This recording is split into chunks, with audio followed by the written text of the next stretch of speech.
Sophie Cauvin, bonjour, bienvenue sur notre site sansa.com. Alors vous êtes peintre, sculpteur, c'est-à-dire deux arts en un. Oui, c'est deux arts qui se complètent très très bien. En fait, j'ai toujours été attirée par la philosophie, je pense que je porte bien mon nom, par la trajectoire de l'homme dans sa vie, pourquoi il est ici, se poser les questions fondamentales de ce qui l'entoure, de l'univers, de la Terre, toutes ces questions que l'homme en fait s'est toujours posées depuis des millénaires. Et en fait j'ai envie de les traduire avec cette matière que j'ai cherchée à travers tous les continents, tous ces sables qui viennent de partout à travers le monde ont chacun une charge, une histoire. Et en fait sont empreints chaque fois de ces civilisations que je rassemble sur une toile et qui pour moi est un petit peu la matière de l'homme. Et moi j'y mets un peu la pensée. On se reconnecte à notre terre, à nos valeurs, parce qu'on vit dans un monde virtuel. Aujourd'hui on est fort déconnecté de tout ça. Et en fait je pense que c'est important de retrouver cette, cette matière de laquelle on est issu.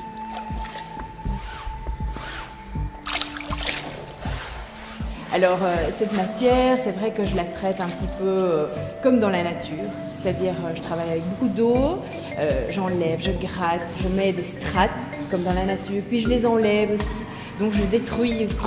Donc c'est un travail très physique et très corps à corps en fait avec la matière. Je suis obligée de travailler avec des brosses, des raclettes, des choses qui sont un peu plus grandes parce que malheureusement les pinceaux qu'on trouve dans les magasins de peinture en général ne sont pas très grands, donc je suis obligée de même fabriquer certains pinceaux aussi. La matière en fait elle a une vie, elle a sa propre vie, donc quand on la mélange avec de l'eau, avec des matières, des sables entre eux, il y a des réactions et c'est ça que je trouve extraordinaire, c'est que en fait je suis en quelque sorte une main qui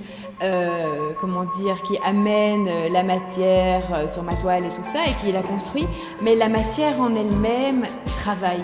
Souvent je commence un tableau, je ne sais pas ce que je vais réaliser et en fait le lendemain quand la matière s'est disposée et tout ça et a séché, je vois apparaître quelque chose. Elle vous parle quelque part. Ah, tout à fait. Ouais. Et donc elle m'amène vers une voie et c'est ça que je trouve fantastique parce que c'est un vrai dialogue.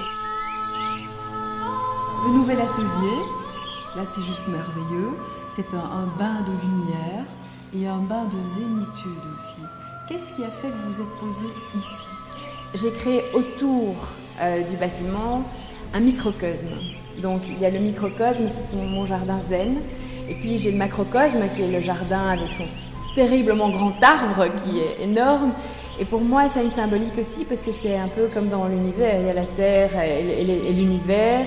Et nous, on est aussi dans un microcosme perdu. Et je pense que c'est aussi ces rapports-là que je me suis un peu forgée autour de moi. Je voulais que ça soit spatial. Et donc, pour les œuvres aussi, je trouve ça important qu'elles flottent. Il n'y a pas une démarcation entre le sol, les murs et les plafonds. Et donc, c'est vrai que c'est un espace que j'ai créé et que j'avais envie qu'il soit comme ça pour ça aide. Alors vous avez exposé un peu partout dans le monde vos projets? J'ai des beaux projets en perspective, j'ai plus qu'à les travailler.